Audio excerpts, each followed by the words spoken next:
Tunasema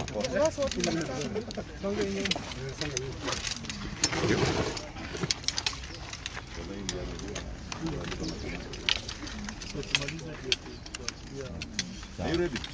Dogo. Are you seeing something? I'm account.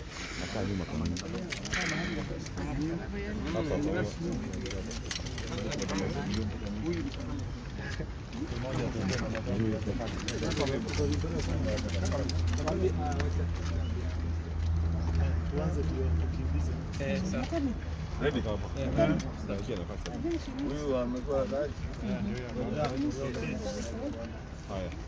So the Constitution of Kenya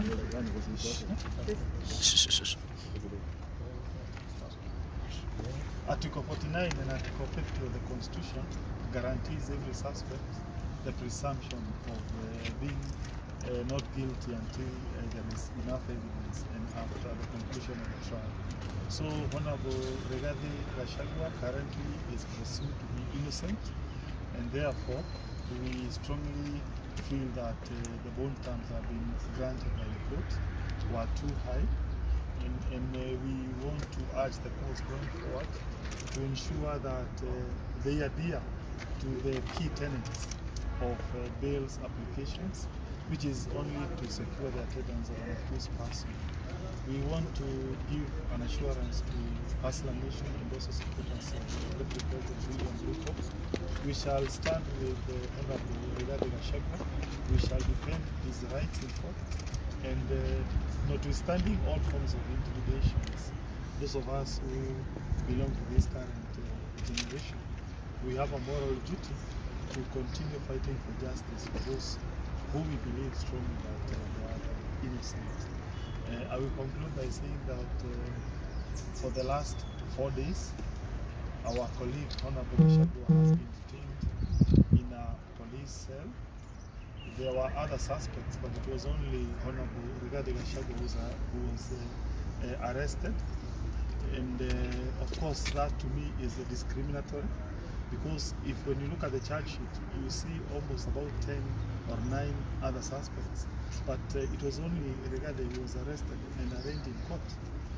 But notwithstanding that, we give an assurance to supporters of UDA that notwithstanding all these intimidations we are currently undergoing, those of us who are lawyers will strongly continue supporting and standing behind our colleagues who are being taken to court from where we sit in a manner that is contrary to the Constitution and illegal. Thank you.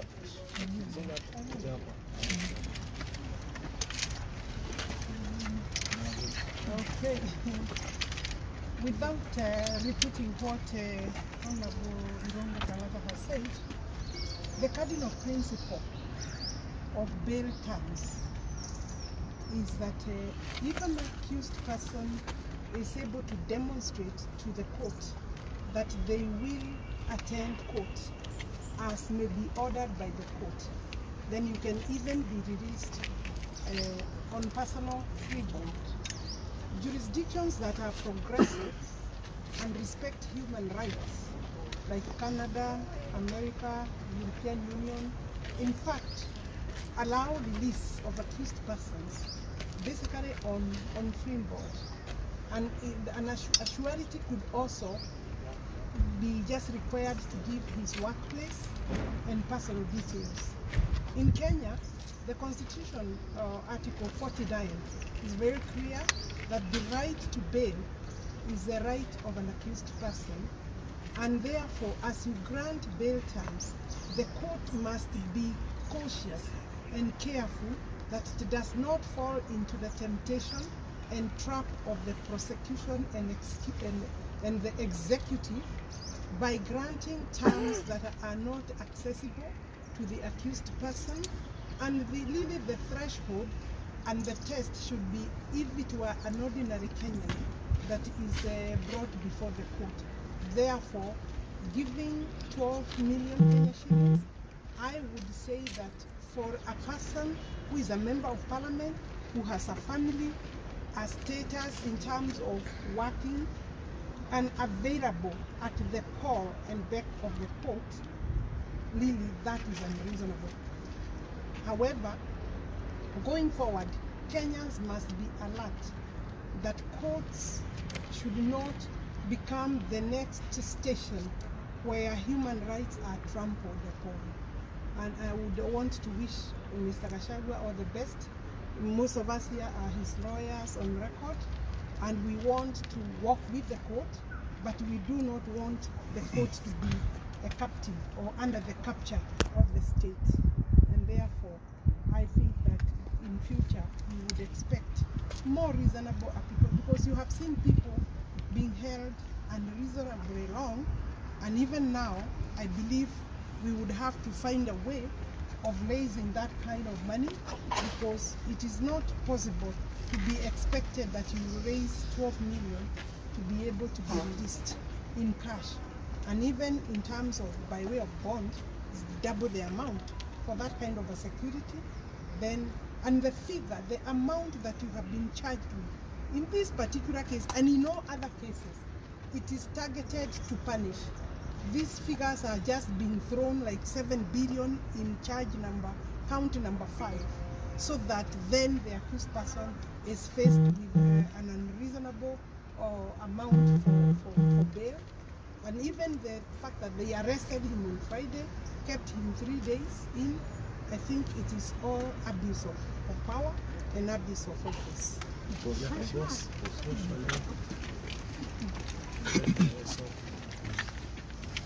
I think we've seen throughout Honorable Gachagua's arrest, the law has been flouted. They were in contravention of the Constitution in the manner in which they first arrested him. He was arrested at 3 a.m. on Friday, and this is over at cases that he had recorded statements 2 years ago. So there was no urgency to pick him up on a Friday. Obviously, it was intended to ensure that he's punished by being held over the weekend. So that was one way that the Constitution provisions were contravened. Also, the issue of bail has also become a very bad trend, because there should be no relationship with the figures of which you're alleged to be accused of, with the figure that bond terms is given.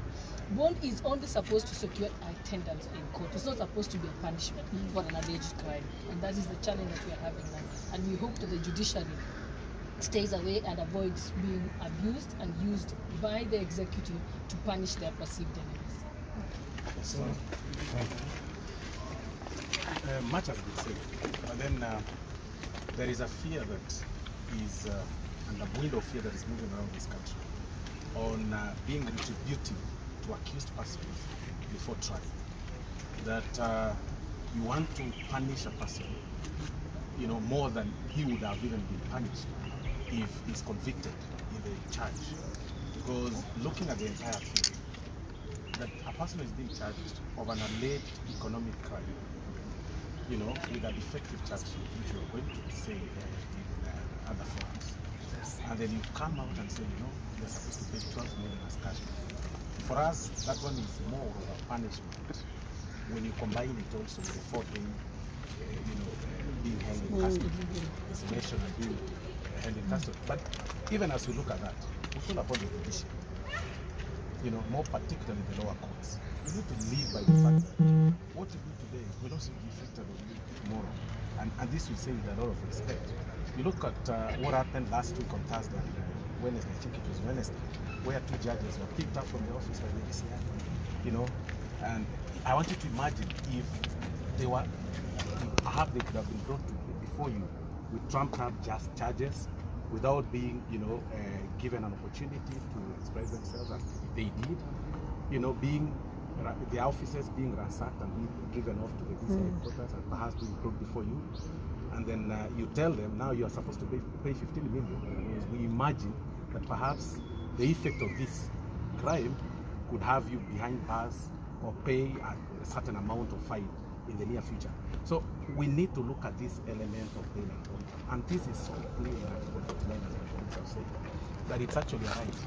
And this element of hiding, and this we must critique, the element of hiding behind a civil procedure of seeking damages to deny somebody's right of challenging the police board police prosecution, where a police officer holds you from Friday to Monday, then before a magistrate, when you're raising the issue of fundamental right being infringed, then the magistrate or the court says you need now to seek damages in the civil rights. I mean, really, who has such time to rest? It's about time that the judiciary lives by the fact that even as you look at the economic element, like you said, the economic element of economic crimes, you also need to check on political persecutions. Don't pick up one of perhaps public interest and you forget about political persecutions. It is every person here lives in this country, and you know that all these things are trumped out charges of political persecutions targeted at a certain political angle, and the court should live by that fact, because tomorrow Osoro will be accused of having sold this Milimani law courts, which perhaps is on the value of about 30 billion, and they will tell me to raise 500 million as cash bail. We are running insane, but trust me, the judiciary should watch on that. Thank you.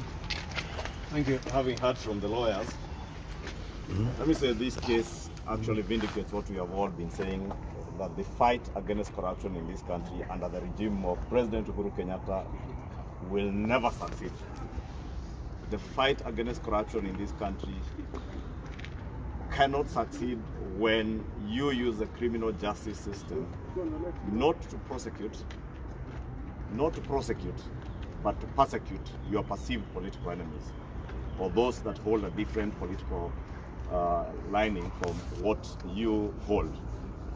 And this case actually vindicates that position that we have all held, that we are seeing a series of what are political persecutions, not criminal prosecution of corruption cases. The astronomical figures that you've had in court this morning are nothing other than DCI Kinoti's way of trying to raise bail, high bail terms, as have been said by the lawyers. And I also want to join my colleagues, the lawyers, in asking the courts, just like Honorable Osoro has said, that many people will be presented before courts accused of in one way or the other of having misappropriated astronomical figures, trillions, billions, like you've had in the case of Honorable Gachagua, cases of billions. And with time will vindicate Honorable Gachagua when the prosecution in court starts, and he'll be able to prove that this is nothing other than political persecution. And we want to ask DCI Kinoti, the way you are being used, Kinoti, just as has been said, time is coming, and we pray that the same people using you will drop you, and they will use the same things they are using against you, against others, on you. Therefore, DCI Kinoti should also realize that he has close to 12 months now, and maybe less, to be misused. Beyond that,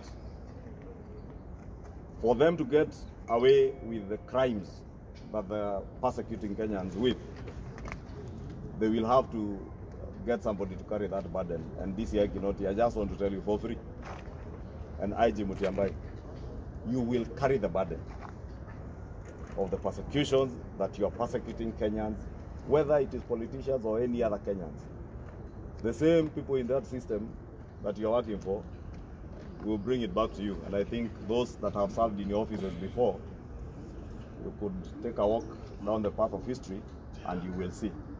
But let me also say that those of us who support UDA and the Deputy President, we shall not be cowed by political persecution. Yes. Never. Yes. Let them just know we are prepared. As you have seen, Honorable Gachagua has been psychologically prepared. He has been waiting for this for the last 2 years. And we know they are preparing all manner of trumped-up charges against many of us. But we are prepared. It is a price that we are willing to pay for, if that is what will secure the economic freedom of our people. Whoever told this regime that anybody in the Mount Kenya region having money in your bank account is a crime, lied to them. They are criminalizing enterprise. And this case, you will see, when all things are brought to court, you will see that what this regime is actually doing is criminalizing enterprise. You will see many of our business people from the Mount Kenya region being taken to court some with charges of KRA, of the KRA claiming 2.5, 3 billion shillings from an individual. You tell me what amount of business, what level of business would they have done to warrant to pay taxes of 2.5 or 3 billion shillings? And those are the cases we are saying it is political persecution and criminalizing enterprise. And the only reason that this regime is intent on criminalizing enterprise is because there are those who believe that it is only a few people or a few families in this country who should have money and who should hold money. But we want to tell them the Hustler Nation is so determined to ensure that every Kenyan, not in Mount Kenya region, every Kenyan in Kenya has the freedom to hold money and have money in their pockets. And that is what all the Hustler Nation is about. Therefore, let us just tell them, we shall not be intimidated. We shall not. That they can take to the bank. We are ready for their persecution, but time will vindicate each and every one of us.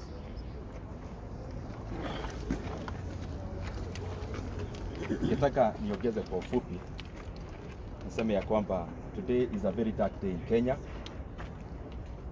because we are seeing the manifestation of the kind of regime that is purporting to lead this country. Na nasema hivyo kwa sababu kesho ama kesho kutwa any Kenyan this year can throw a figure, an obnoxious figure, aseme umeiba hata barabara ama ya Uhuru Highway ama ya Kenyatta Highway ama ya Moi Airport, kwa sababu vitu zote hapa Kenya ni hizo majina. Na uambiwe hiyo kitu ni ya 20 billion, so that when you come here in courts they try to raise the threshold of the kind of bail that you should pay. And therefore ningetaka niseme ya kwamba hii maneno yote tumekuwa tunaielewa, na hii maneno yote ya Rigathi Gachagua ni kama ile nilikuwa nayo, kama ile Moses Kuria alikuwa nayo, kama ile almost all the members of our team wamekuwa nayo. Ukionekana na deputy president haraka haraka unaanza kuchuguzwa. Mimi mnakumbuka nilishikwa ati kuna kalamu pengine ya mwanafunzi wa nursery school my deskmate ilikuwa imekosa. Obnoxious things ambayo wanatafutiria vitu huko chini so that they try to diminish our voice. But I have good news to the Hustler Nation. We are sons of Mau Mau, most of us. And we cannot be cowed. We cannot be intimidated by Serelak and sausage kids. Yes. We ate guashe and sweet potatoes huko Masinani and Mokimo, and we came to Nairobi prepared that we are coming to fight for the future of our country, of our children. Na kwa hivyo ningetaka niseme ya kwamba hii maneno yote ni siasa. Wewe jiulize kitu moja. Nyinyi watu hapa mko hapa, my brothers and sisters from the fourth estate. Tulipata ile kitu ilikuwa inaitwa KEMSA. Watu waliiba dawa, wakaiba masks katika hii maneno ya corona. After the leadership of this country realized that they are keen, that their family members in that list, the 21 days that we are given evaporated in the air. They have never reached. Haijawahi fika siku 21 kwa sababu walijipata wako ndani. Yes. Sasa wameanza ya Rigathi, tunawauliza kwa heshima Kenoti, sasa kesho leta mabilionea wa COVID. Hata wale ambao ni untouchable, hata wale ambao ni family members of the leadership of this country, pia wao waletwe kwa koti. Na mimi nataka ku address our president Uhuru Kenyatta. Watu wa Mount Kenya region walikukosea wapi? Tulikuchagua dhuraku asubuhi to the last man. After you go to that position, the only giving you come unatupea kama watu wa Mount Kenya region ni makasiriko na kusika watu wetu. I want to ask our president, do you want to mean in this country there is no other governor who is a thief? When it comes to governors, only wa Mount Kenya anatuma DCI washike. You want to tell me all the people of Kenya, it is only the business people from Mount Kenya region who don't pay taxes? Tumeona wengi akina yule alipewa 41 billion karaoke. Can you just imagine? Tunasema an individual from Mount Kenya region of course owes the KRA 41 billion. Kwani kazi yake ni ya kuuza nchi? Because you can only raise that kind of money if you petition nations and sell them. Because if you are told you have 41 billion ya kulipa KRA, it means you are the owner of Central Bank of Kenya. This person is from Mount Kenya region. Tabitha Karaja, Mount Kenya region. Mary Mugai, Mount Kenya region, our president, tunakuuliza kwa heshima, we have supported you in your political journey. Do not torment our sons and our daughters who are doing real business. Na nikimalizia, mutangoja ati tutatigizika. Sisi watu wa mahasela, sisi mahasela, mulinishika, niko hapa bado nikiongea maneno ya mahasela. Na sitakoma, mumeshika Rigathi. Mungu atamjalia atoke, pia ataongea ya hustlers. Kwa sababu what is within us cannot be removed by the barrel of guns. Mo mutagoja. There is a legal thing that we had forgotten in Mukami to say. When we asked the prosecution to give us witness statements and any other material in our next trial they wish to rely on the matter, they seemed unready. They actually requested court that they should be given 14 days to prepare it. So all this drama and everything that you've seen from Friday all through, you can imagine it's been 2 years since he recorded the statement. But even to date, in court, what is needed to be provided for to the defense wasn't given because they still require 14 days. And I can tell you, you can even write it. After 14 days, they'll again request for another 21 days or so to provide the witness statement. So all this thing is simply a waste of time and perhaps to humiliate the Rigathi Gachagua. Yes, sir. Mukami, alafu tuende Kifaransa.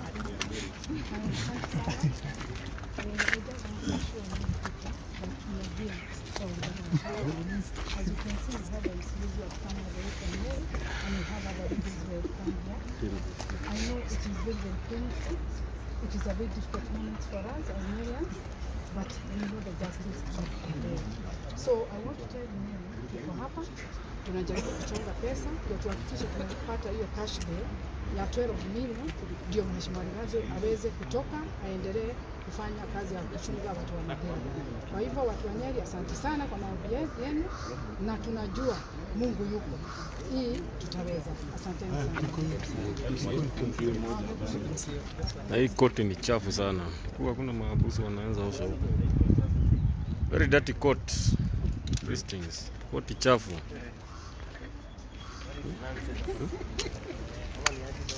Koti very chafu hii.